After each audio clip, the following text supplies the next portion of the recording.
Toot, toot, toot, toot. Wow. I step away for a little break and I come back and we are discussing Nancy Pelosi and Donald Trump. Seems like everything is going well over in the chat. I'm not sure where the connection is between Nancy Pelosi and her great investments and my upcoming PvP, but I'm sure there is one. We'll eventually get to the bottom of this. I don't believe that is a science victory, by the way, guys.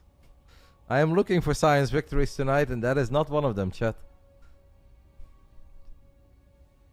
Roddy's back, act innocent. Too late.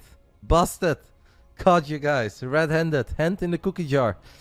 Alright, let's do it. I'm ready. The boys are ready.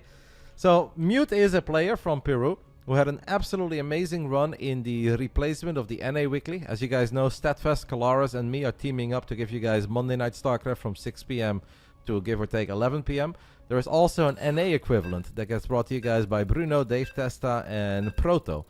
Mute made it to the semi-finals in that tournament. 2-0ing Pig, 2-1ing Australia, even though Australia played Terran. And there was another great 2-0 in there, and I forgot the last player. So I saw that, and I was like, man, I don't know who this guy is, but that's awesome. That is just really impressive.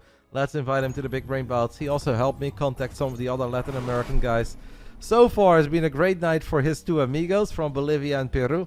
Let's see if it's going to be a great night for him as well. He can win $100 when he has to take on one of the two Team Roddy kids. This time, it's not Fiant, it's sebesdes. Let's do it. Let's get it on. 2-0 against J Money Magic. Oh, that'd be massive. That would actually be really big if he did that. Round 1. Fight. We are going to play everything on NA. Because the man is from Peru, so we're just going to play everything on NA. In the top right side of El Sione, we are looking at that Monday night sensation from Peru. His friends did a great job so far. Can he walk away with $100 by winning this best of 5? This is Mute. What a run for him last Monday. That is one hell of a way to put yourself on the map and be noticed by people.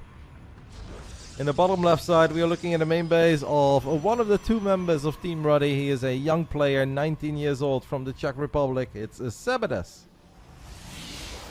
First S, second S. Yes, obviously his name starts with an S. The second S is silent. He's still fighting over it. He's like, no, it's not, but it is, guys. It is just sebesdes.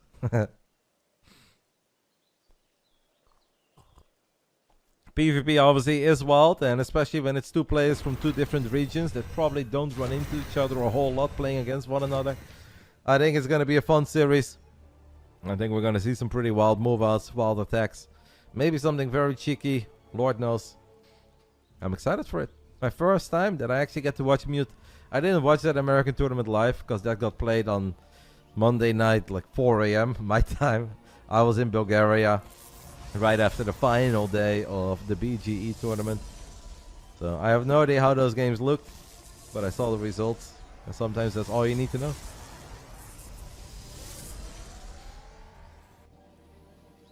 Stalker Sentry for our man from Peru, as sebesdes is going to go double Stalker. Obviously, pretty much all the options are viable. I think the only one that's very weird is like one Adept, one Sentry. But people still do it. I've literally seen all the different combinations, and there's obviously a lot of different combinations possible. Stalker Adept is also not a very popular one, but you'll see it once in a blue moon, where they just get one Adept out for some scouting info early on. A double Stalker, Stalker Sentry. Two of the more popular ones. Together with double Adept, I guess. Quick Stargate on the side of our European Protoss. Trying to defend Europeans' honor over here. But tonight, I'm not even really feeling European. I love it when we have a couple of underdogs playing guys that don't have opportunities to win prize money very often. And even though I like the European guys that played, I'm happy for the Latin American players that won. Cheering against my own son from Team Roddy goes a little far, but let's just hope it's a fun series. Shield Battery a little bit late, but sebesdes actually misclicked. He shot at the rocks, but it's Mute who's sleeping on the job, and he loses a sentry. He might be able to kill one Stalker though with a good force field, but he's also in danger of losing his own Stalker. He doesn't want to use the force field. That's unlucky. Rough start here for Mute. Loses a sentry that he really should not have lost. And don't forget, guys, that sebesdes even fired at the unbuildable bricks one time. I don't know why it's not called plates, but apparently unbuildable bricks. Now Mute is in trouble because he has no low ground battery. He also needs to worry about the Oracle that I do think he has scouted right. Yeah, he's seen the Stargate, so he knows there's an Oracle, but he can't really do anything about losing this pylon. Because if he sends all of his units to the low ground, this Oracle will just kill his workers too quick. One probe will fall, but that's only a single probe. Taking a lot of damage on his Oracle. So the Gateway unit phase went fantastic for a youngster from the Czech Republic. First Oracle, yeah, not too hot. That much damage for a single probe is obviously an L. In no universe can we be very happy with that as an Oracle player. But he did get the pylon too. So overall, I'd say it's relatively even. Both players happy and frustrated with a couple of the tiny interactions so far, and we'll take it from here. Shout out to Baksu. Have a nice weekend, mate. An F1 weekend and a UFC weekend in the Sphere. Oh, I'm excited. I haven't been this excited for a UFC event in a while. And it's not even about the fighters, even though I think the fighters are cool. I just want to see how it looks, man. The few times that I went to Vegas in the last year, I've just been fascinated with the Sphere. It's so fun to look at it. The graphics are so impressive and intimidating and awesome. I even spoke about it with Clem. I don't know if you guys saw that, but a little while ago, Clem made a tweet that he was actually projected on the Sphere to promote the Esports World Cup. And Clem said they offered him to fly him out to Vegas just to get some pictures, where he would stand in front of the Sphere and he would see himself on the Sphere behind it. And I was like, oh my god, Clem, how did you not go? And he's like, yeah, it was tough. And one Oracle gets picked off. But Clem said that he just traveled a whole bunch right when they asked him, and he had other tournaments coming up. And he's like, it's a bit much to just fly to Vegas for a couple pictures. I was like, yeah, I get it, but still. Did Clem go back to Korea? No, Clem went back to Europe, and he already went on a little holiday to Greece. Came back, played the WTL, was amazing in those WTL finals. And obviously he was in Bulgaria with us last week, and he won that tournament. I snuck in a little F1 reference when Clem won. I thought it was fun. Seb lost one of his oracles, but he still feels that he can continue to be aggressive here. Honestly, he has an inferior concave, and now it's Mute who's gonna blink forward, tries to pick off a couple of these stalkers. Well, this is not a fight that Seb is going to win, and I think he knows that. He's gonna try to sneak 2 adepts into the natural. That could be big. There's a lot of probes here, by the way, guys. Little oversaturation on the side of Mute. And Seb, for the second time in his best of 5, clicks on the wrong unit. And now misclicks again. Honestly, could have killed 6 probes here, probably. They'll still have 1 Oracle, and the Stalk actually blinked away to work on that low HP Adept, so that 1 leftover Oracle activates Pulsar Beam, grabs a few more workers. You hope he participate. There is no next GSL. I am very hopeful about the future of Starcraft, but I am less hopeful about the future of GSL. I feel like GSL needs to get very lucky to continue. There is a chance, but I don't really see that happen. But I do believe that when it comes to competitive Starcraft, we'll have a lot of stuff to look forward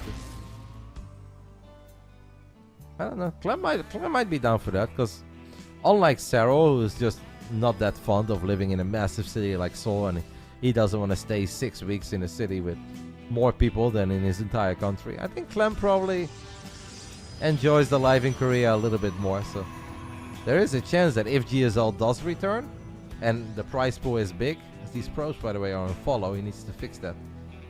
You're losing mining time here, mate. Clem might actually try that. Like, Saro is not going to do it, but players like Rainer and Clem, like, yeah, they might give it a shot.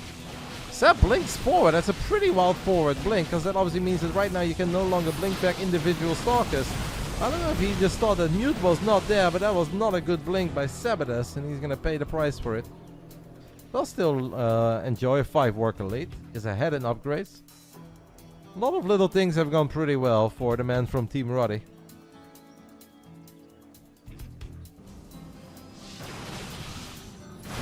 It's tough to stick around though when your opponent is working with Zealots. I know you can kind of kite Zealots one by one, but you have to make so damn certain that you always know where your opponent's Zealots are at. Because if they come in from a different angle and you already blinked, Zealots deal crazy damage if they can get on top of Stalkers. That shield battery is going to get one shot at immediately, so nice little pick up here for Sep, who's enjoying an 11 worker lead. and has +1, needs to be careful here. Zealots are starting to really have a bit of an impact on this fight. The random force field goes down. Seb still has the bigger army, and he feels that he can justify another forward blink, as he maybe feels that he's got the man from Peru on the ropes. His stalkers are better upgraded, and he's got a higher number of it. But more zealots coming in right now, more zealots being warped in into the middle of this fight, and Seb cannot reinforce. Did he overstay his welcome here, guys? Did our man from the Czech Republic get a tiny bit carried away, or is it still okay? I want to say it's still okay. He needs to be careful. He's dropping a tiny stasis trap in the natural, but Mute has an answer for that. I mean, it's impressive that Mute didn't die, but I still feel like he's in a bit of an uncomfortable spot. Seb just has all the map control. He can expand for days. And he's got more mobility in his army. Like, Zealots are great in high numbers or in situations where you can really force the fight. If you're just defending and you're bleeding out a few Zealots at a time, I don't know if Zealots are going to make the difference for you. That Immortal Might, that second Immortal Might, the Archon is somewhat useful in soaking up some damage. Not my favorite unit, as Mute is going to blink forward to just allow the rest of his army to get on top of the Stalkers of Seb. Nice force field. And that actually makes it very hard for the extra units of sebesdes to participate in the fight.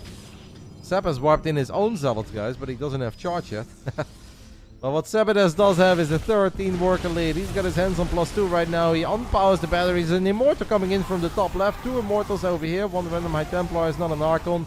I don't know if this is quite the fight for Seb, though. Not the best fight. He might lose the Warp Prism here. I actually think with a forward blink, you can snipe that Warp Prism if you're Mute. Mute doesn't want to do that. He does want to do it. First he goes for the Stalkers, then he goes for the Prism. What a hold so far by this man out of Peru. Sure, he's down a base. He's down a bunch of workers, but he is holding. I think Seb is winning, but this game is not over yet. We're also one bad blink away from Seb potentially losing this game.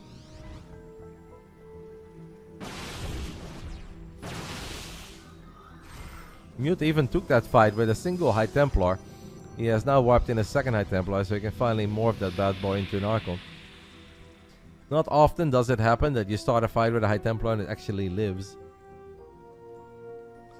Mute wants to go up to 5 bases as well, as Seb is splitting off just a couple of units to be annoying. Not too many though. Hey, this army of Mute, by the way, is actually becoming really powerful. I am worried here for Seb. Right now the upgrades are even. It is +2 for both parties, and if these Immortals can just get a couple of shots off, it is going to be painful for sebesdes. He's working with 10 gauge single robo. Mute is working with 9 gateways in a single robo. I think sebesdes' Warp Prism is flying deep into enemy territory. There's a few Stalkers are going to get on top of the gold.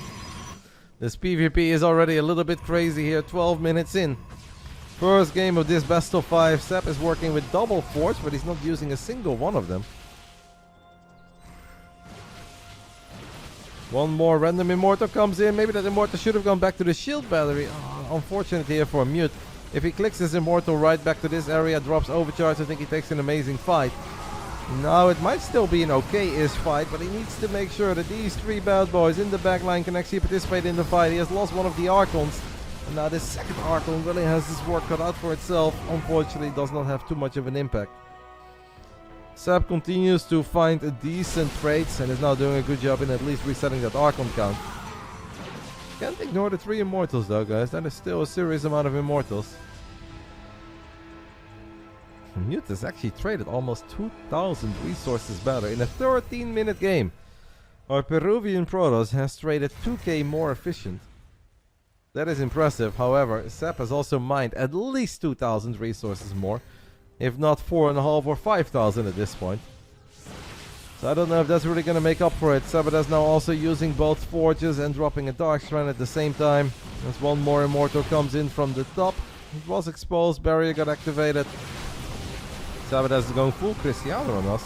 There's nothing but Zealots and Stalkers, and he's playing it well, he's finding good fights. That is a big Zealot warping on the top, and that's going to force all these Stalkers to disengage. I think Seb needs to go home again. He lost his Warp Prism. No, Warp Prism is chilling in the top left. I would not go for a warp in here, guys. If I was Seb, I would not go for a warp in. Well, Seb says, F you, Roddy, I'm going to go for that warp in. That's a lot of Zealots, to be fair. Now Mute is also going to get a couple of his Zealots. Warp Prism could be used to pick up Immortals. Unfortunately, Mute picked up the wrong Immortal. So he lost one of the three. One of the three musketeers went down. Oh, that is a risky forward blink by Mute, and it did not work out.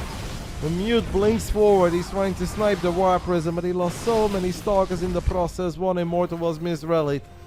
After 7 minutes of non-stop pressure by the youngster from Team Roddy. It seems like it is a little bit too much in the end for our Peruvian Protoss. And Mute is not going to be able to save this base, or well, he's going to try. I don't know, maybe with an overcharge?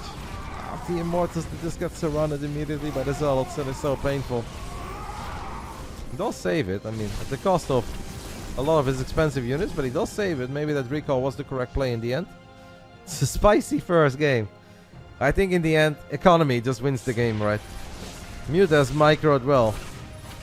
Kind of like how in the NFL they always say that offense wins games, but defense wins championships. I think the Starcraft 2 equivalent is that micro wins battles, but macro wins the game.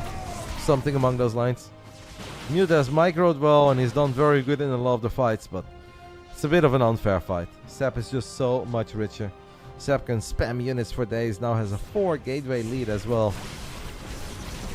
We've gone full gateway men, and apparently gone full gateway men is good enough here in game 1 to take the 1-0 lead. I think these are the dying seconds, and they absolutely are. Sebesdes takes the 1-0 lead on the American server. Bit of a, it almost felt like a nervous start coming out of both players. Sep clicking on the unbuildable plates when he only has 2 units. That is a big misclick, because in the early game every single Stalker volley is so important. But then Mute dropping the ball on his 1 sentry, losing it randomly as it was a bit too far forward. And then he really tried to at least get 1 Stalker in return, but he didn't want to use the energy on a force field. And then Sep obviously having a bit of an awkward Oracle dive where he only killed 1 probe and took a crazy amount of damage. I don't know, was this a wild game?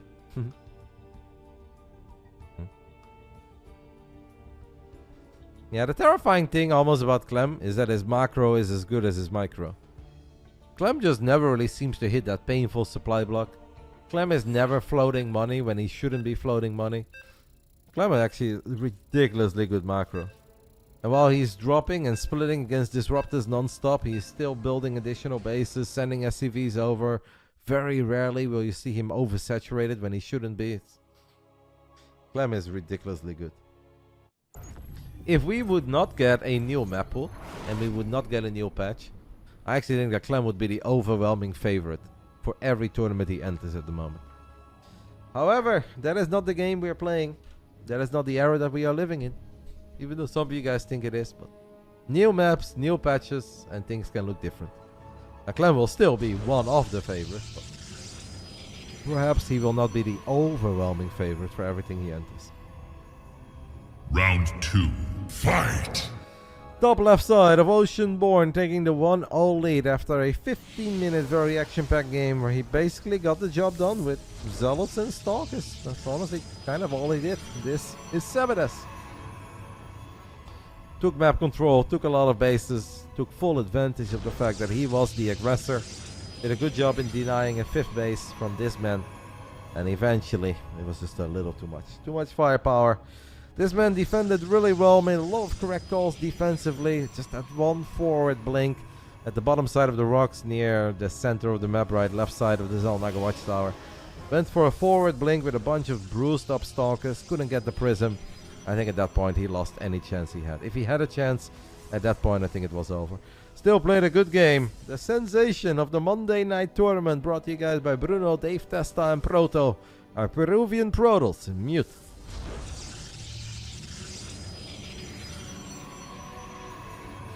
And also a big shout out to Mute for obviously helping me with contacting the other Latin American boys.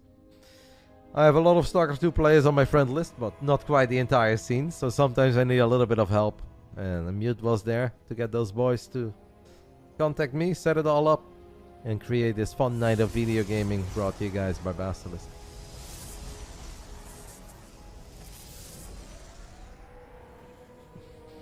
The start of hopefully a very fun weekend. With F1, MMA, and football. And deadlock. Maybe Battle Aces? No, no Battle Aces yet. What an era, guys. I have rarely been more excited over an era of video gaming. A revolutionary RTS Something very different. And then there's a brand new game altogether. Maybe you can say is a bit like Overwatch, but to me, Deadlock is honestly a brand new game. Something that really hasn't been done like that before. And some people will say like, it's like Smite, or it's like this, or it's like that. But I just find it new, refreshing, fun, incredibly well thought out. I am a gamer. I have not said this for a long time, but right now, guys, I feel like a gamer. And I love being a gamer. It's so fun. I wake up and I play a game. Right before I go to bed, I play a game. I play the same game as my friends. Oh my goodness. It's been forever.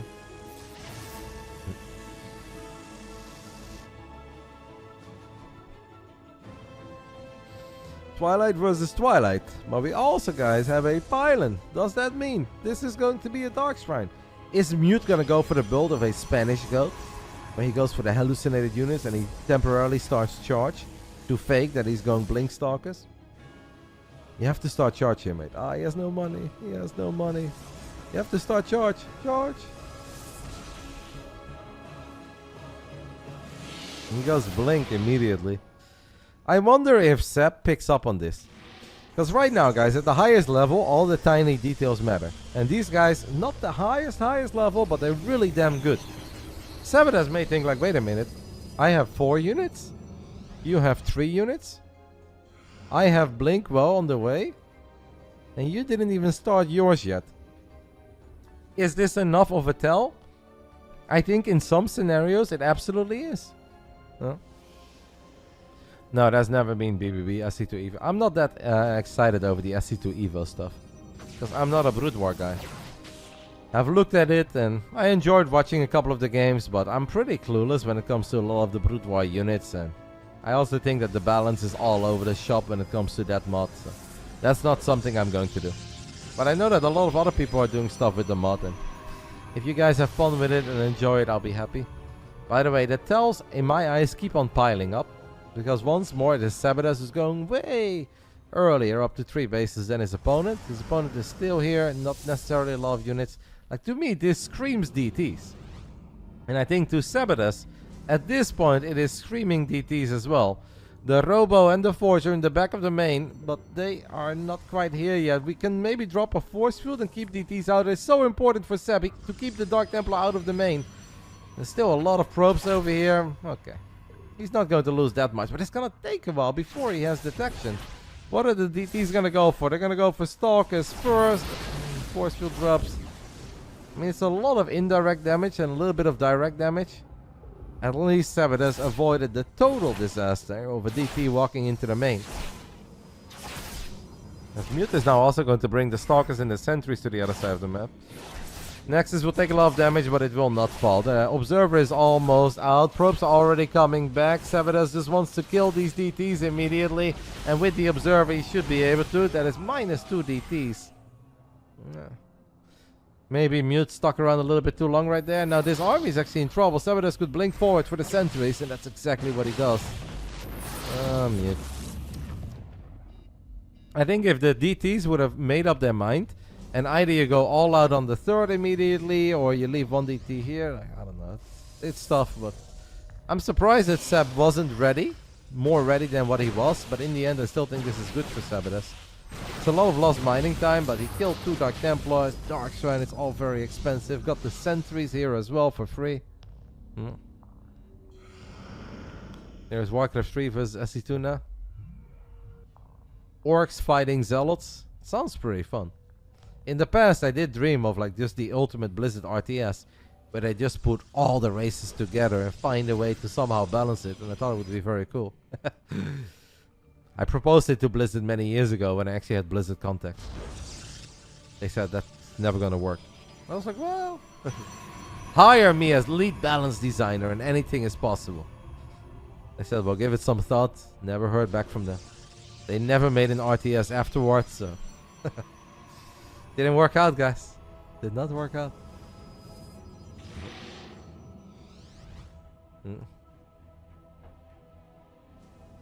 It's not that I don't know anything, Dave. It's just that I'm not passionate about it. I just... if people are having fun with SC2 Evo, then that's awesome. I still enjoy just the regular Starcraft. I've said it many times before, like I love this game and I love a lot of things about the way that the units interact with each other, but it's not for me all about the game. For me it's a lot about the storylines and the players, their history, their journeys.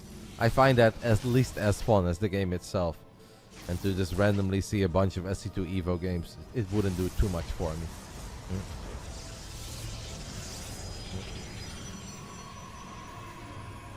I would be interested in that journey of Hero Marine though, playing Brood War and trying to beat Artosis. Now that would be fun. Artosis went ham on Big Gabe, didn't he? Now I want to see Gabe play some Brood War Protoss for like a couple months and then duke it out with Artosis in the best of 5. Now that I'd be interested in, because then I've got a story. And it's not just about the games, but it's about the egos of Artosis and Big Gabe going at it. Now, that would be fun. That's content to me. Seb says, alright, if you build a Dark Shrine, I'll build a Dark Shrine. And a Templar Archives at the same time. There is a... No, I can't say that, damn it. I've heard a rumor, guys, about Templar Archives and Dark Shrines, but... Can't go there.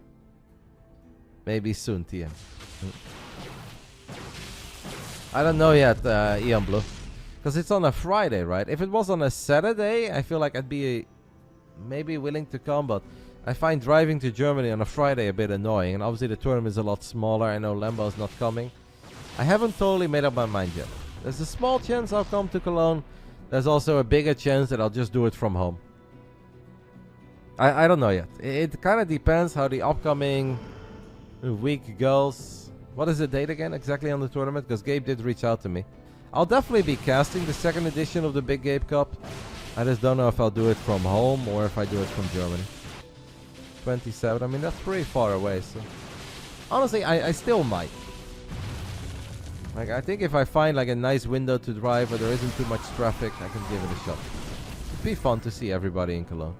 Have a schnitzel, eat at Oma Kleinman. It'd be good. Mute is moving out with a crazy amount of zealots. The man's got 37 zealots. sebesdes is counter-attacking, guys, with some zealots. Nowhere near as crazy as the amount of zealots that Mute is working with. He's got 44 zealots right now. How on earth do we find a good fight with 44 zealots? Fighting in-range battery overcharge is very problematic. Mute knows that, so he's gonna blink across the army to gun it down. But it takes a long time for 4 Stalkers to kill a battery. Mute knows that, but the Zealots have really done their thing, and his Archons are going strong. Meanwhile, Seb is just fighting Zealots on the other side of the map. But this is not the most important fight right now, and sebesdes just can't spend his money. Our man from the Czech Republic cannot spend his money. 2100 minerals. And this is what I said earlier, this is what makes players like Clem so freaking special. Because those guys, you'll never see them float money when they shouldn't be floating. Seb was gearing up for different stages of PvP. Archons, Dark Templars, like War Prism, maybe Shadow Strike, etc. And Mute is having none of it. That man made 44 Zealots, and he says Zealot printer goes brrrr. And he ties things up. No 3-0s tonight, guys. 1-1 after 2 games. And this was not even a game where I feel like a whole lot went Mute's way. I mean, Seb wasn't as ready for the DTs as he could have been ready, and he did take a lot of indirect damage. But then by killing the sentries and killing the DTs, I really feel like that kind of evened things up at the bare minimum. Take a look at the resource collection rate of this game. You can see that Seb was actually mining quite a bit more because he expanded. And this is obviously that indirect damage that I was talking about when the DTs were occupying the third, occupying the natural. But he didn't lose a lot of workers. So the worker graph was still here, and the moment that the observer was out, Seb was mining more. It's just a strong win by Mute. Turns out 44 Zealots is the right amount of Zealots, guys. Lewis Hamilton approved. Bam. 44, great number. You've been playing some co-op lately, and with Artana's Storm heals your units. You think it'd be a nice change?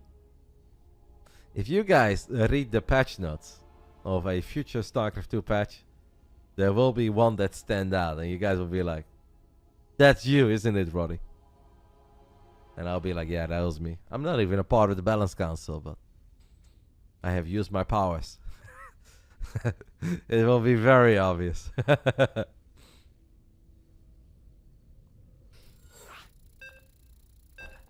I'm excited. We have a lot of fun stuff to look forward to. And of course, it's still a little bit scary, right? As long as there's not like an official big ESL announcement that says, hey, you guys can enjoy StarCraft in 2025 and maybe even 2026, who knows. It is a bit of a scary period, and I'm there as well. I mean, this is everything that I've been doing in my life for the last 14 years. But I'm feeling very good about it. I'm confident. I feel like the community has really shown itself from its best side over the last few weeks. Showed so much love to all the things that they could have shown love to. The numbers on YouTube for those VODs are impressive. I think we've got the legacy working for us. So I'm feeling really good about at least another year and hopefully a few more years of StarCraft 2. Round 3. Fight! I have nothing to do with Broodlords or anything. I'm not in the Balance Council. They never asked me. If they would have asked me, I would have maybe considered it. On the other hand, it does seem like some stress that if you don't really need it in your life, then why do you sign up for it? But I also feel like if it's my duty, it's kind of like jury duty, I would have gladly chipped in, but they just never reached out to me. So if they don't want me, that's fine. Then I am blame-free. You can't blame me for anything, guys. Bottom right side of Golden Aura, we are looking at the main base of our young man from the Czech Republic, one of the 2 members that is currently supported by Team Roddy. This is sebesdes. When are you going to take on Hearthstone in Thermal and Warcraft 3? If we play old school maps, I am convinced that I would smoke them. If we play the new maps, they might beat me because I don't know anything about these maps. Top left side of Golden Aura, we are looking at the main base of the Peruvian Monday Night Sensation, a well-deserved invite making his debut tonight in the BBB. This is Mute. Already impressive, by the way, winning a map of sebesdes, who has recently been like 6,000 MMR in the European server. Those Latin American guys, they just came out of nowhere and they're proper gamers. This makes me happy. I'm impressed and it makes me happy. Stargate should have reacted to double reduce Phoenix. So I believe one thing that I've heard from some of the guys in the Balance Council is that even if they would have some very fun, crazy ideas, what is very important still is that the lore of StarCraft gets protected. That certain things, they cannot just do it in multiplayer because we think it's fun, cool, awesome, or badass. It needs to be in line with the lore of StarCraft 2. If we want new maps, you will get new maps, mate. That is what the Team Liquid map making contest is for, and I believe we've had literally 2 editions of TLMC of maps that we haven't used yet. So new maps will absolutely be coming. It just takes a little while before everything gets implemented and approved. For the first time in the series, SEP is opening up with double adept here, guys. Double adept. As Mute has gone for a quick expand, it's super important. He keeps the adepts outside of his main base. Adepts are shading. No! Oh my god. Don't funk with my heart. I'm too old for this stuff. For a split second there, it looked like the sentry was actually going to block the pylon, or in this case, the shield battery that was being warped in. And if that would have actually been blocking that building placement, the adepts would have gone in and it would have been almost game-ending damage immediately. Because the first Stalker was here. You lose like 7 workers, and I think you can say goodbye to your chances here on Golden Aura. Hello, dude. It was good seeing you as well, mate. Showing off all the goods in those tight shorts of yours. You look beautiful and healthy in Stardust Zagara. 2 adepts will shade in this time, but Mute lets it happen. Because he thinks he's got an answer for everything that sebesdes is going to throw his way. But sometimes when you think you have an answer, you don't really have an answer yet. I mean, he kills 2 adepts and he loses 6 probes. I think it's too early to be losing 6 probes. I'd say that was a victory on the side of sebesdes. Now Mute does still have a little lead when it comes to the Blink Stalkers, so it's not the end of the world yet, but he needs to stop losing probes. Apparently even loses a sentry, that's really painful too. Losing a sentry, 1 more worker, does take some damage on his Oracle. Seems like he's gearing up maybe for something very aggressive on 2 bases. What exactly is it about Broodlords these days? So the Broodlings expire a lot quicker than they used to expire. And they just do way less damage. So they traded off some things. They reduced the And Langted Broodling stayed alive and they reduced the damage, and in return they made them a lot quicker. But now Zerg players just say that, yeah, they're quick, but they don't do anything, so they're kind of useless. That's why they are nowhere near as good as they once upon a time were. They might be changed again though, who knows? I think we will, Esper. I think we will.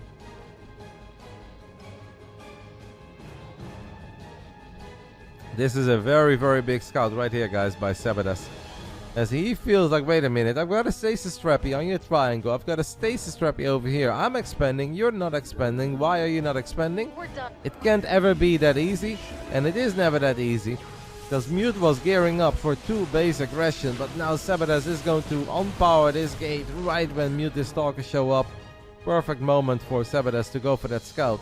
And now the Oracles, guys, are thinking about rotating back into the main base. The Mute has 2 Stalkers ready that he could potentially use as defense, but he could still lose 8 probes here.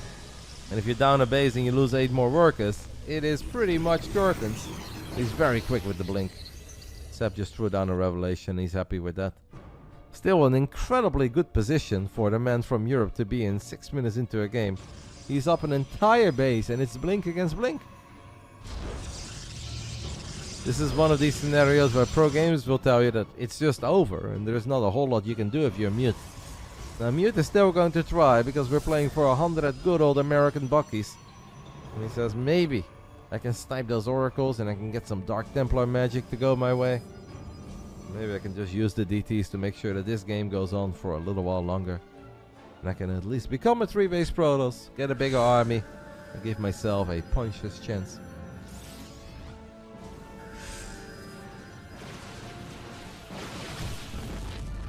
They still have that, Dr. Jit, but it's just a lot lower than what it was.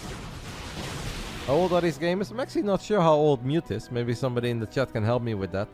But to me, he's a new player, at least, to this level. sebesdes is either 18 or 19. I should know how old my guys are. I think he's 19, but might still be 18. So Mute is 21, alright. So they're both pretty young. Combined age of 38. That's me in 5 months. sebesdes is gonna blink into... I don't know if this is necessary, by the way, on the side of Seb, guys. Because he is the one who expanded a lot quicker. I don't think he really needs to be making moves like this. Pays a bit of a price for it. Loses a couple Stalkers.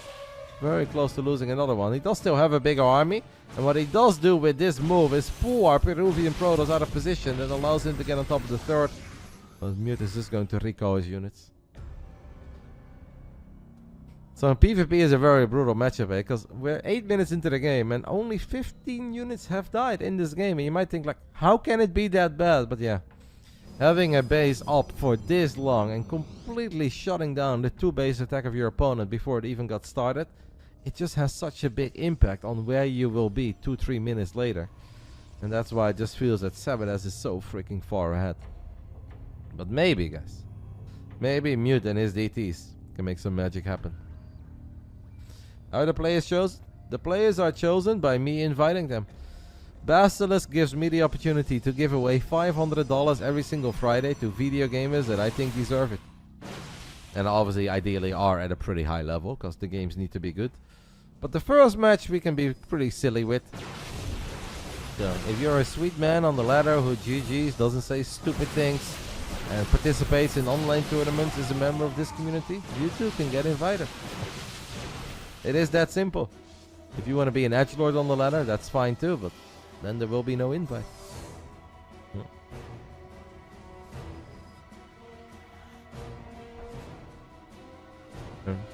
You're Diamond too? It's not really about the MMR, it's more that there needs to be a reason. I am completely okay with inviting Diamond players or even Platinum League players to play a series, but there needs to be a story. I can't just invite every random Platinum player, because then I don't know if I can trust them, if that's their real MMR, and since there is money on the line, people will find clever ways to get an advantage. We have Zealots and DTs and Oracles in the main base, so even though we thought that Mute was going to be the one to make some DT magic happen, it is sebesdes for now who finds the damage with the Dark Templars in the main base. It's going to unpower maybe the 4th here as well. Mute sends over a bunch of Zealots to take care of it, but there are DTs in the mix. So many Stalkers. Sep, by the way, is again floating a little too much. This time it does not matter, as he just gets the 2-1 victory. Zestes that year. I mean, last game he was forced to tap out with over 2,000 minerals in the bank. Now he wins the game, but floating 1,600 minerals at minute 10. That's a little too much. You can float a couple hundred, that's no big deal. But 1,700, those numbers are way too high.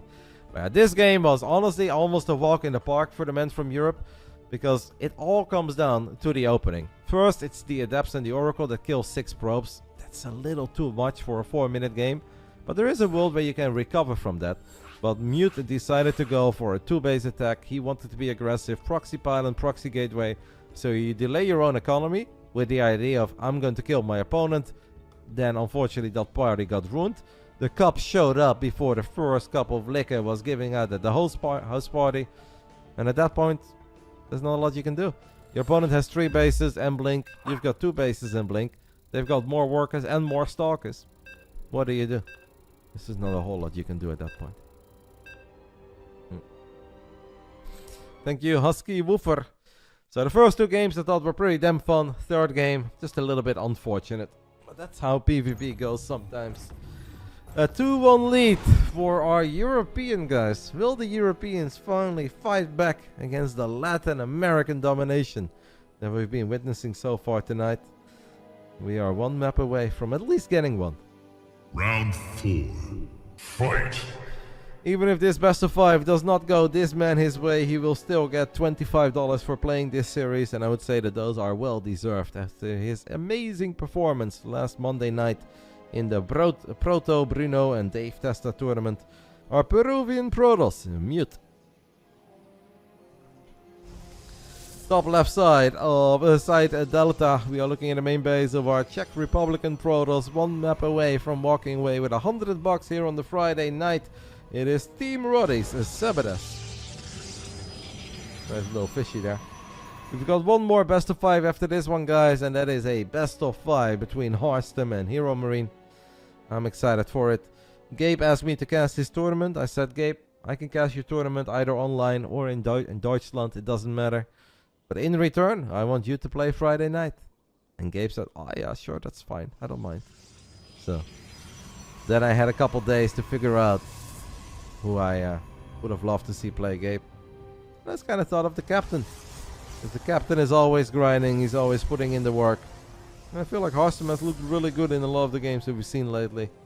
So RotterdaM, Hero Marine. So felt like a fun series. And obviously we had Germany against the Netherlands earlier this week in Nations League and football.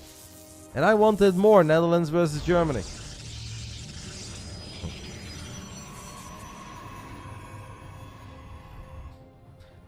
A lot of Protoss players will go pylon a gateway on the low ground on maps with a ramp. I actually find it a tiny bit surprising that sebesdes doesn't do it. But what Sep is doing is also playing 1 gate. So in a weird way they're both kind of going for the max packs opening. But Mute is doing it in a way that you're supposed to do it on maps with a ramp that's leading into the natural. While Sep is doing it like max packs would do it on Oceanborn and Crimson Court. And Ghost River, where there is no ramp leading into your natural. Mute hitting us with a pylon block into even a cybernetic score block. This is really fallen out of fashion a little bit. I still like doing this, but many other high-level Protoss players will say like, nah, it's too big of an investment. You're too vulnerable to different things. And Sep in return is actually just going to take the 3rd. That's pretty wild. That is honestly pretty wild. Okay, Mute is actually doing something right now that is illegal. Going for 1 gateway into Twilight Council versus a quick Stargate. You're kind of forced to play 2nd gate before Twilight Council, otherwise you just don't have enough units. I mean, if... Oh my god, Sep is going Phoenix. Well, then Mute Skull is picture perfect. As long as he doesn't die against the first few units and run to the other side of the map. This very quick Twilight Council is going to be the sickest skull in a little while. And Sep is gonna just shade in. He's like, wait, what? You don't even care? He's like, no, I don't care. Got a Zealot, got a Sentry, got a Stalker. Might lose 1 probe here, but he doesn't have to. He does not have to. Will lose 1 probe. Oh my god, he doesn't get it. Are you kidding me? That is unfortunate. Seb is now very sad that he went for a Phoenix. I really don't know why he even went for a Phoenix. It's just a bit crazy to me. And he's even taken a mega quick third gas. I guess in Seb his mind, this was always just going to be Phoenix against Phoenix. And he's like, well, you get the quicker expand, I get the quicker Stargate. I'll just take a good fight and I'll be fine. But now Seb is just in a, honestly, an absolute build order nightmare if you ask me. What do you even do here, guys? I mean, sure, you pray that your oracles kill a whole bunch. But your natural is exposed. Your opponent is going to have way quicker blink than you.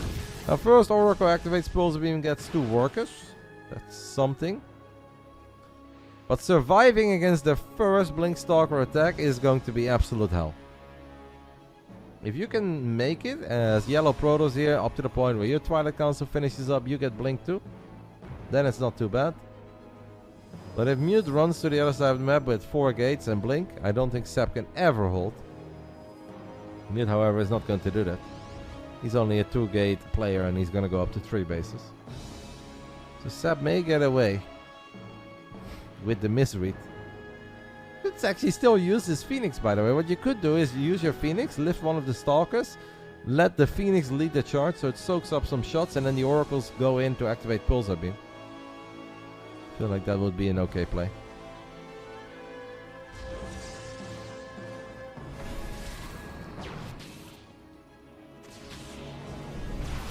Instead, we're just gonna use the Oracles on the right side to battle one of the Stalkers, but Blink is done. I think both Oracles will live, but they definitely did take a bit of a beating.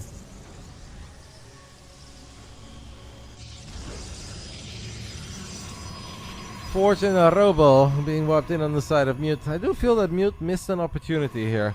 With the way that these two guys opened up with the Pylon block and Cybercore block, forcing your opponent to expand here, knowing that they went for a Phoenix first.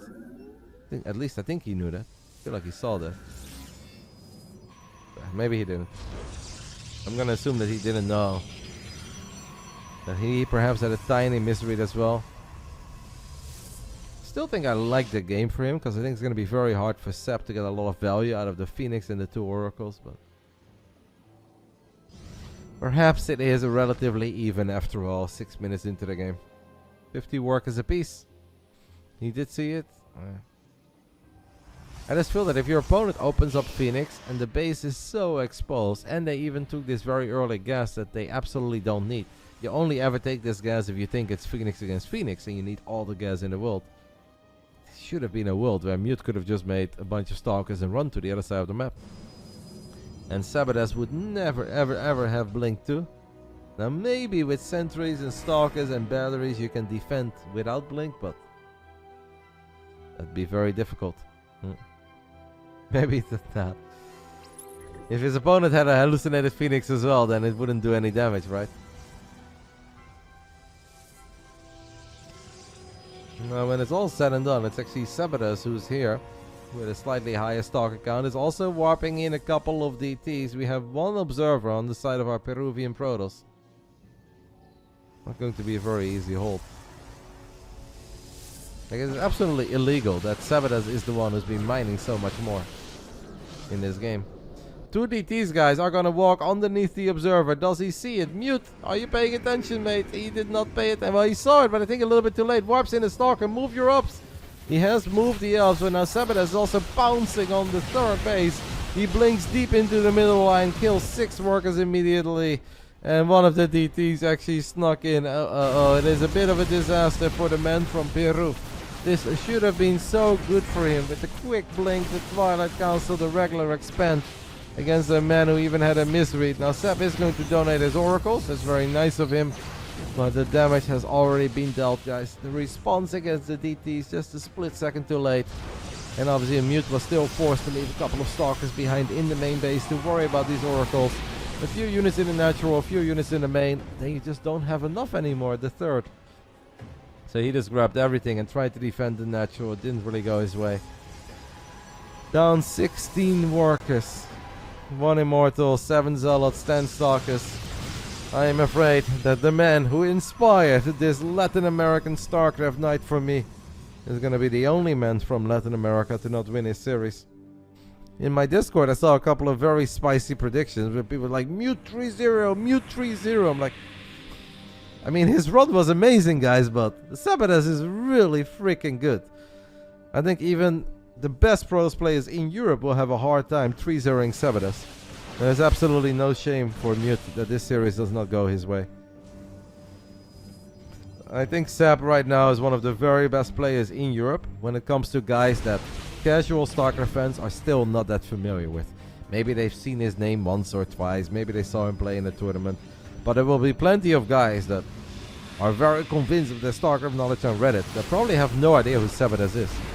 And that is why I started Team Roddy a long time ago, because I want to give these guys a platform. I want to get the names out there because they are so good. And they may not be good enough to win an international tournament, but they are really good Starcraft 2 players. And obviously there is still some work to be done. Some fights can be done better. Sometimes the macro is going to slip up a little bit. But there are some absolute gems out there. Forward Blinker sniping the prism would be a play, but he does not want to do it. sebesdes feels that it's not worth the risk. And it's actually putting up one hell of a fight here, guys. These Archons are still pretty tanky. There's still a lot of Zealots in the mix. And sebesdes again has a little too much money in the bank, but it is 4 bases against 3. There are a couple slow Zealots. It is +2 against +1. That was not the best fight by Seb. That is the caster curse, guys.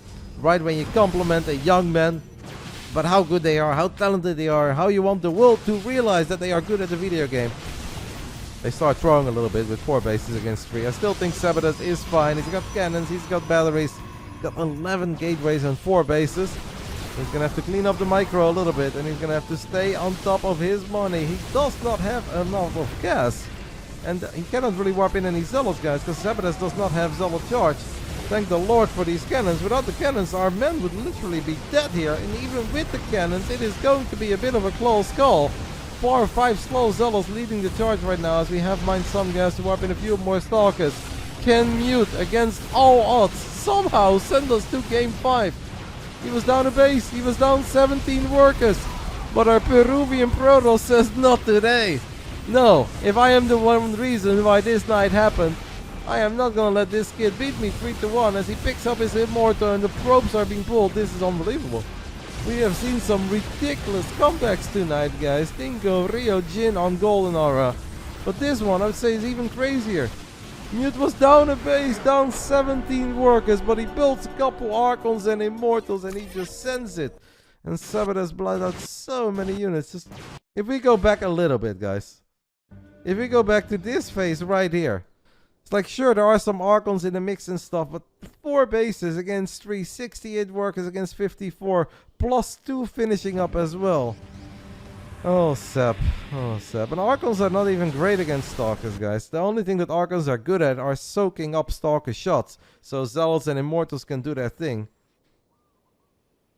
Oh, Seb.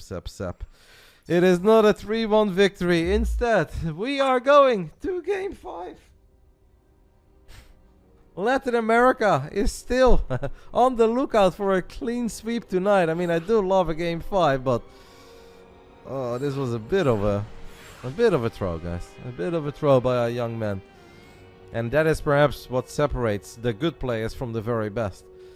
Because the very best will not let go of scenarios like that. They will not lose against a couple Archons while they've got a 15 worker lead. Well, they've got an upgrade advantage, the gateway advantage, a worker advantage. Static defenses to rely on. Hello, Seb. You excited for Baku, mate? It is about learning, absolutely. There is no player that has ever made it to the top of a StarCraft 2 scene that has not had their fair share of throws. I'm even sure even Clem threw a couple games that he was not supposed to ever lose. And it happened to Sarah, it's happened to Rainer. It's going to happen to all of them. But it's painful when you're one map away from walking away with $100. And to some of you guys, $100 may not seem like a lot of money, but if you're 18 and you're just playing some video games, winning $100 in your favorite game is awesome. And that's the kind of stuff that fuels the fire to keep going, keep pushing yourself forward, and make those final steps to really reach the upper echelon of your region or even the global scene. And losing it like that, oh, that's painful. Seb is ready, Mute is ready. One more map of PvP before we get ready for the main event of the evening, RotterdaM versus Hero Marine. Of course today, special day guys, in the world of science. At least our science, the video gaming science. If I do exclamation mark Basilisk, you guys can take a look at their Twitter, as we have teamed up with a man who is all about video gaming and educating at the same time. We have welcomed Kyle to the team. You guys can watch the video. We can also show that video one time before we hop into Hero Marine versus RotterdaM. We can obviously do that. But I welcome Kyle. A very warm welcome, who apparently he will also be streaming some live games on Twitch, YouTube. We'll stop by. And if he impresses us with all those science victories, we'll sneak him a prime. Final round. Fight! I don't have prime, but I can do a regular tier 1 sub. It's September after all, guys. Discount, baby. This series should have been over, and this man will be the first to tell you that. Obviously, the start was bad. It shouldn't have gone his way, but then it absolutely did go his way, and then it didn't go his way. None of it really made any sense there on side Delta. All we know is that we are here, Game 5, Amphion, a bit of a weird map in PvP, a ramp leading into the natural. Representing Team Roddy, it is sebesdes. He's got a pretty sick beard and he's got beautiful long hairs. Bottom left side of Amphion, can we get a clean sweep on the board for the Latin American boys? A victory for our Peruvian Terran, a victory for the Bolivian Zergi. And can this man somehow clutch this win? Also Peruvian, it's Mute. I mean, I've seen some comebacks lately, guys. I've seen a crazy amount of games over the summer, but that was just silly. Mute had no business winning that game. And if that is a ladder game, guys, the moment that those stalkers blink on top of his probes and the DT snuck into the main, I'll guarantee you 9 out of 10 Protoss players will just leave that. They'll be like, yeah, alright, trap army, down 18 workers, down a base, I'm out. Good luck, have fun, mate, have it. I'll see you in the rematch. GG, go re. But when it's your tournament live on the line, you're down 1-2 in a best of 5 for money, you're like, oh well, we'll give it a shot. We'll make some Archons and Immortals and Zealots and we'll pray. And you need a bit of help of your opponent messing up. It's not all about what you can do. Especially not when you have a bit of a clumsy army with Zealots and Archons. You need your opponent to cooperate a tiny bit. And well, sebesdes did cooperate. Single gate set up on the high ground. Complete reverse, by the way, of the last game, right? Where Mute was the low ground expander and sebesdes was the high ground expander. Now sebesdes is the low ground expander and Mute is the high ground expander. I'm getting dizzy. These PvPs are getting the best of your old man.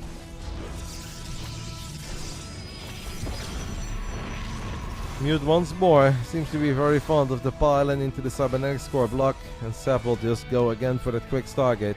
I'll guarantee you guys that he won't be going for a Phoenix this time though. That should have been so bad. I'm not talking out of my ass here, guys, I promise. Sometimes I do, but not tonight. That Phoenix should have been really, really, really bad. And somehow we got ourselves in a game-winning position, an unlosable position, but then we lost. I don't get it anymore. But Seb has learned that it doesn't always have to be Phoenix against Phoenix, and that we are not forced. And he's again, by the way, just gonna expand here. But this time, Mute is already walking 2 stalks to the other side of the map. Guys, there's no shield battery here for sebesdes. Sebesdes is going to be forced to use that Oracle Pulsar Beam defensively. Mute knows that, so he's going to target that Oracle immediately. Oh my goodness, what a flying start for Mute. What a flying start for Mute. And he can just continue building stalkers. He can continue to be aggressive. And that is everything that I was talking about. I think my boy Seb is a little bit flustered. Mute goes in really deep to just kill that Oracle. And now Seb has lost the Oracle and he's been forced to expand in the middle of nowhere. Maybe the Shade can block? Ah, the Shade doesn't block. The block would have actually been sick, by the way. You can Shade through units, and then the moment that the Shade expires, you could have like let it finish up here, and then maybe the Zealot and the Adept would have had a tiny surround.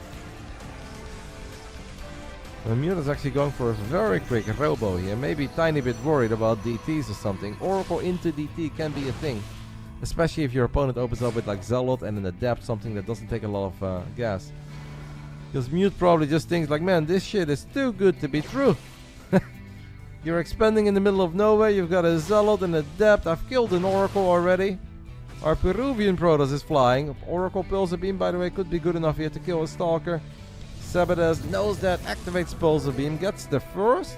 He's not thinking about maybe getting for the second, but he runs into 5 Stalkers and Mute kills the second Oracle. And unfortunately, Seb even made a third Oracle. I mean, he's just kind of dead, isn't he, guys? Oh, Seb. This is gonna be a victory that Mute will remember for a very long time. A ridiculous turnaround on side Delta. An almost unwinnable position turned into a victory. And in game 5, everything that our Peruvian Protoss touches turned into gold. And for Sebesdes, this is just a nightmare. Now, there is a very random third Oracle. Mute is probably wondering, like, what the hell, man? You made 3 Oracles? Who the hell makes 3 Oracles? And now Seb is actually killing a lot of workers with his Oracle. While Mute is deep into the main base, he's gonna kill some pros with the Stalkers. But if he loses all the Stalkers, he will lose some momentum. These guys are gamers. This is just chaos. The third Oracle. Goblin has a name for these Oracles. Like, he calls it the negative IQ Oracles. Mute tries to recall but loses 2 out of 3. Oh my god. Seb sort of holds for now.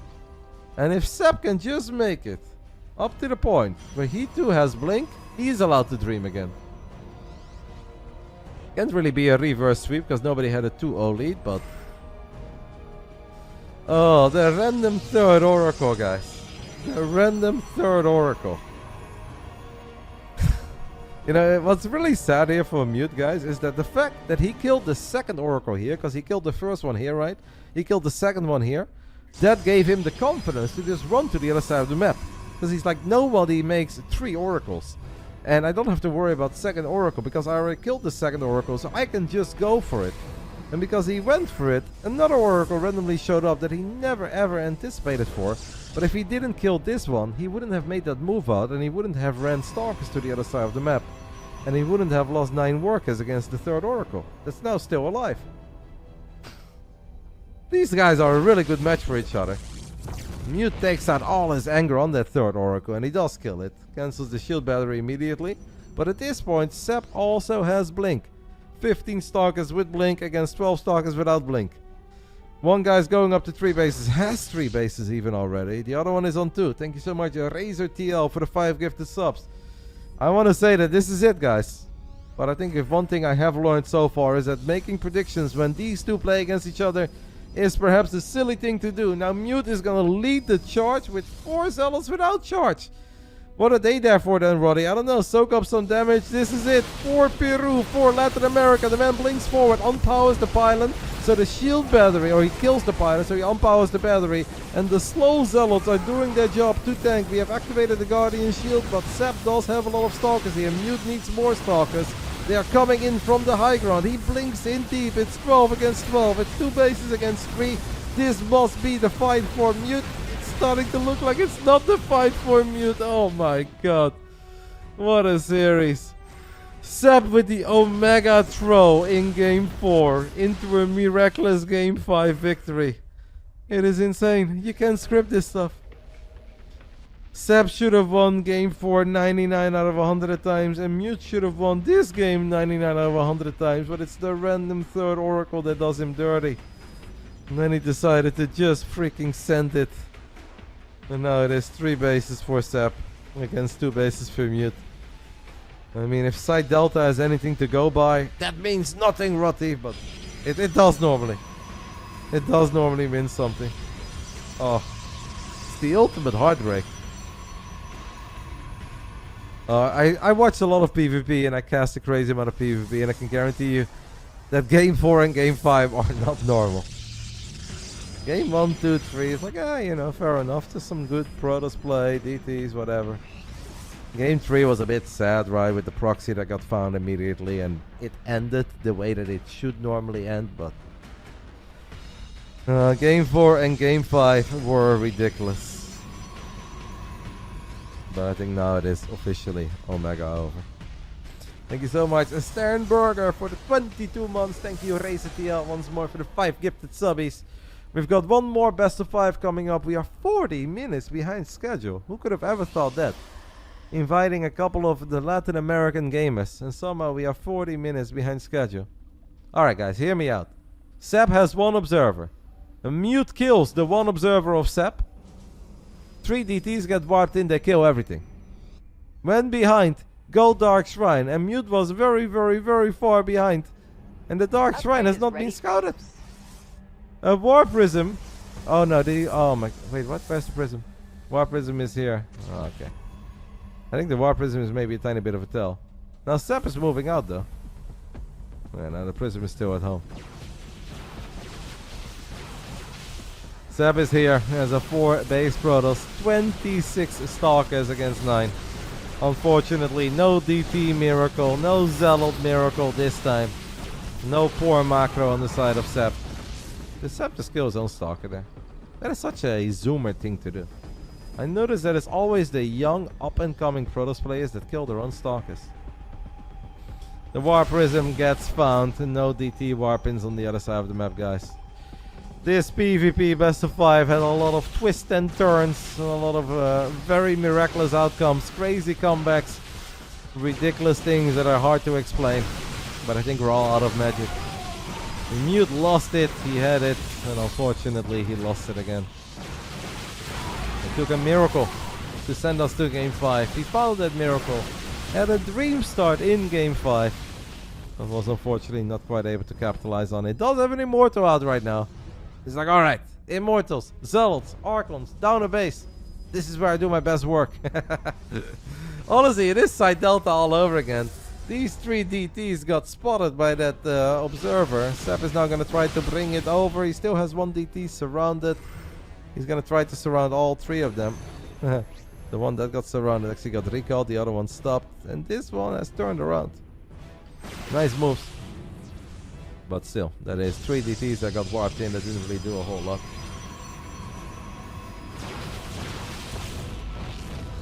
That was sebesdes War Prism, guys. It's a bit of a clown fiesta, this best of 5, isn't it? Couple of very funny misclicks. Couple of epic throws.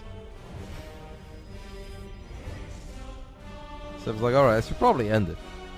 With the way that everything has gone down in this best of 5, I should probably end it. I'm up a base. I'm up an upgrade. I've got a lot of Stalkers. Haven't we seen this before? No way, right? If it happens again, guys, I'm done. I'm gonna DM Hero Marine and Gay and hoist him and be like, sorry, guys. Can't do it. Tonight has been too ridiculous. Sep is up. 30-something supply, 27 supply. He's working on +3. He's been up a base for a little while. But he's staying on pure Stalkers. And Mute found a victory in game 4 with 1 Immortal. He's got 3 Immortals this time. Sep is donating a couple Stalkers. Does find an Archon, so he picks up 1. Is now going to micro his ass off. Trying to kite Zealots and Stalkers home. It really is side delta all over again. But obviously it should always go Sep's way. But so should have side delta, so what does that mean?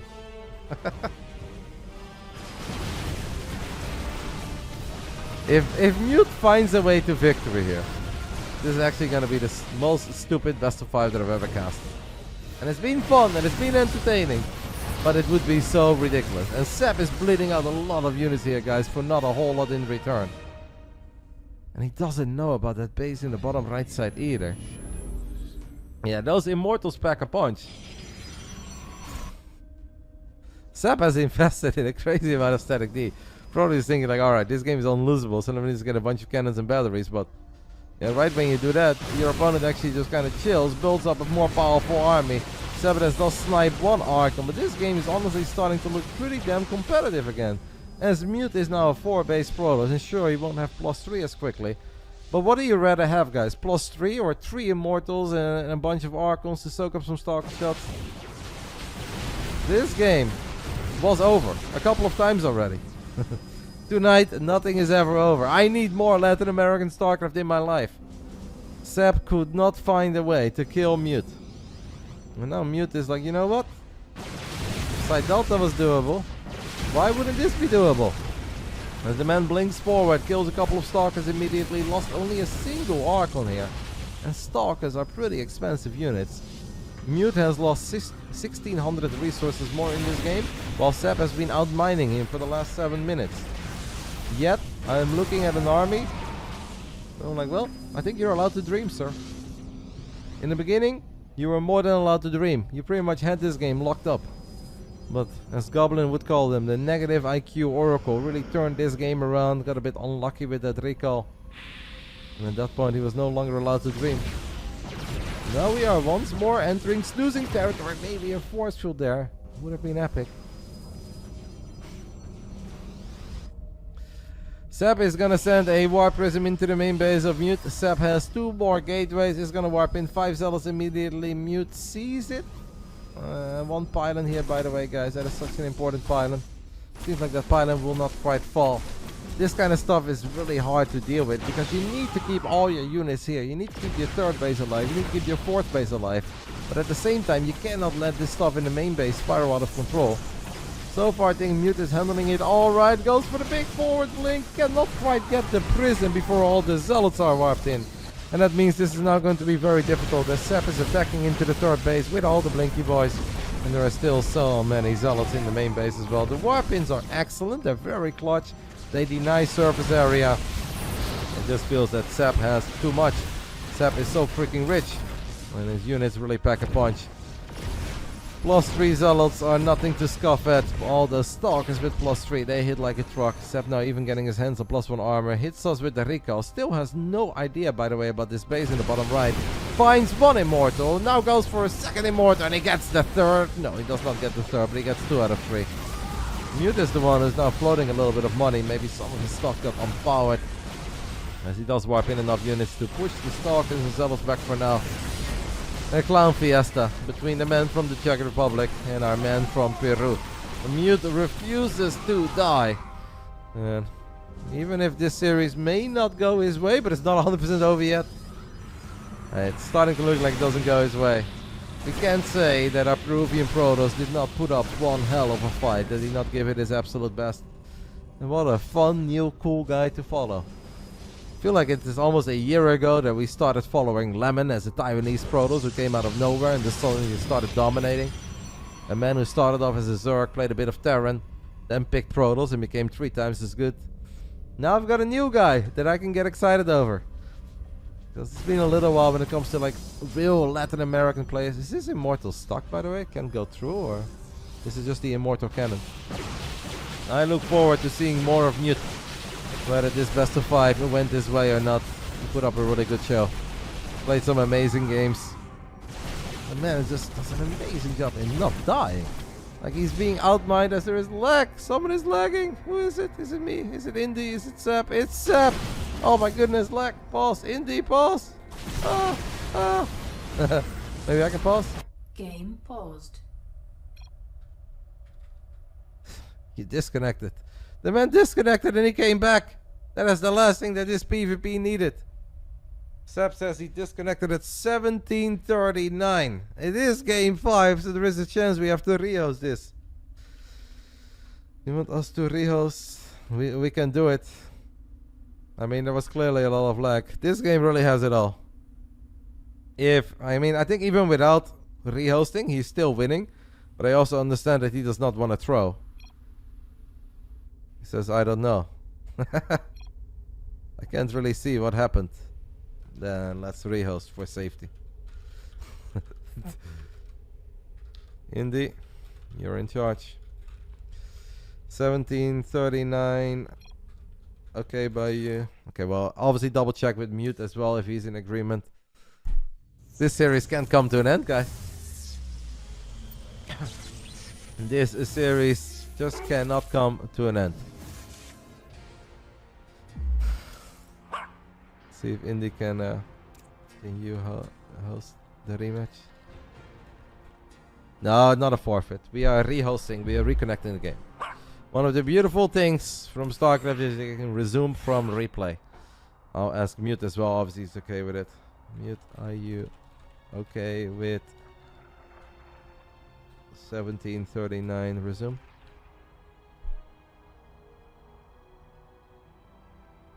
I mean, it was very obvious, obviously, that Sep is not lying because the entire game froze. I was worried that I disconnected. I took a look at my drop frames. I was like, is Twitch doing me dirty again? But it's not Twitch. So we are just now going to resume this game from replay. We are loading into our game once more. I don't know if... I don't think I can see anything. You can write a book about this game. You can write a book about this best of 5. It's just been ridiculous. We were not talking about tiny leads here, guys. We're not talking about like, one guy had the expand 7 seconds earlier, so he can hit a sharper timing. Like, no, we were talking about absolutely monstrous leads for high-level players. A base advantage, a 15 worker advantage, a stalker advantage with blink versus no blink. Like, while being on the other side of the map, it's just wild. Legitimately wild. Now, players will not see anything. This is something that happens very often, guys, in competitive StarCraft. There is obviously a way that if you, before you leave the game, you could technically like tap and you could see something. But A, I think these two guys have already seen everything of each other, so there's nothing hidden or secret that is happening. But B, that is literally playing unfair. And I trust these guys in not playing unfair. They are sweet individuals. They're putting up one hell of a show for us. And they wouldn't be playing tonight if I wouldn't trust them. Alex No Spoon says flood warnings all over Czech Republic, wind gust and rain. Maybe that has something to do with it. So then it's important that we just wrap this series up quickly. This series is already going on for half an hour longer than it should have ever gone on for, but you could expose the timing of the corner base. He can't see that, first of all. But once more, Sep is a sweet kid. I would not be supporting him with my own money if I would ever think that he would be playing unfair, if he would dive into the replay to see things that he shouldn't be seeing. He would not be on Team Roddy if he was that kind of a player. I trust these guys. I trust them to play fair. Not worried about it. Obviously, the fights have already happened. Sep still has an incredibly large lead in this game after taking out that base in the bottom right side. So, not worried about anything. But obviously, he had a massive lead in Game 4 as well. And somehow that one didn't go his way. So, a Mute still has that tiny bit of hope to hang on to. We are here 17 minutes and 38 seconds into the game. Both players are ready. Hopefully. This is where the base died and Sep was running away before his units were stuck. Game 5 will continue. Sebesdes versus Mute. The series that could have ended 4 times over at this point, but it's still going. Sep is still going to bleed out a couple of Stalkers. Does he already use Blink? He's actually losing more Stalkers now than he did before, but he's also warping in a crazy amount of Zealots into the main base. Surrounds that first Immortal, and Immortals are not good against Zealots with these great upgrades. I think for Mute, guys, this is really it. This is just the army that he needs to win the game with. 4 Archons and an Immortal. Actually 2 Immortals. He says no. That's not how we're gonna play it. I'm gonna turn around instead. I'm gonna try to save my main. Does he have a recall? He has a recall, guys. He could go for a recall here. But maybe he's afraid that if he recalls that he loses this base and maybe the bottom right once more. He hits us with a recall after all, but a little bit late. Oh no, now the Immortal is exposed. I mean, it was pretty much unwinnable, unplayable at one point. Mute made it close, but Sep has learned a little bit from the Omega throw on side to Delta, and he has found his own miraculous win here on Amphion. Because boy oh boy, did this game look bad when he lost that first Oracle, when he lost that second Oracle, when his opponent was attacking him with Blink Stalkers in superior numbers compared to his non-Blink Stalkers. But the third Oracle saved the day. It created chaos, it dealt a lot of economic damage. And that was good enough. Shield battery overcharge being used here to save these Archons. It's actually pretty hard to kill 6 Archons with Stalkers. Yeah, the Warp Prism is still doing its thing in the main base. The Sep is just warping in an army at this point. This is no longer harassment, guys. It's like not, oh, we're looking for some workers. No. Sep has a bigger army right now in the main base of Mute than he's got out and abouts on the map. And he's going to blink forward. No more recalls available for now. Few Zealots is just not going to be good enough on the side of Mute. And Archons are very, very, very derpy, making it up this ramp. And Mute is going to try to warp in a defensive DT, but Sep has some observers here.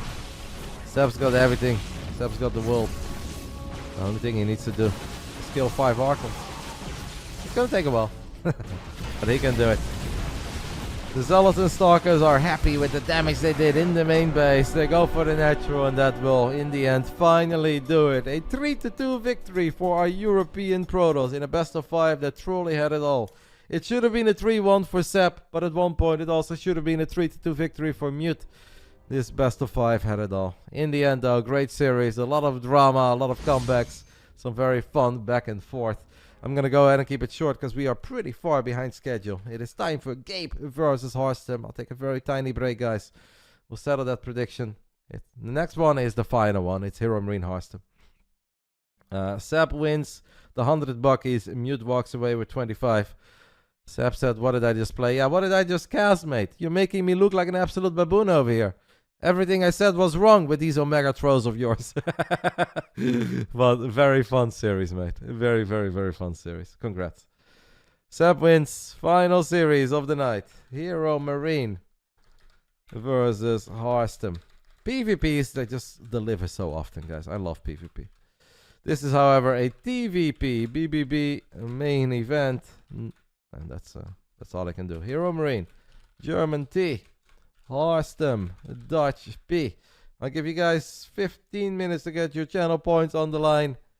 You did why me you were washed. I mean, after you were losing that side delta, mate, I was ripping up our contract already. But then you found a way to win Amphion, so I put it back together immediately with duct tape. And we're good. You're safe, Sep. You're safe. One hell of a game, one hell of a best of 5. I'll take a tiny break and then I'll be back with our final series of the night, guys. HarStem versus Hero Marine is coming up.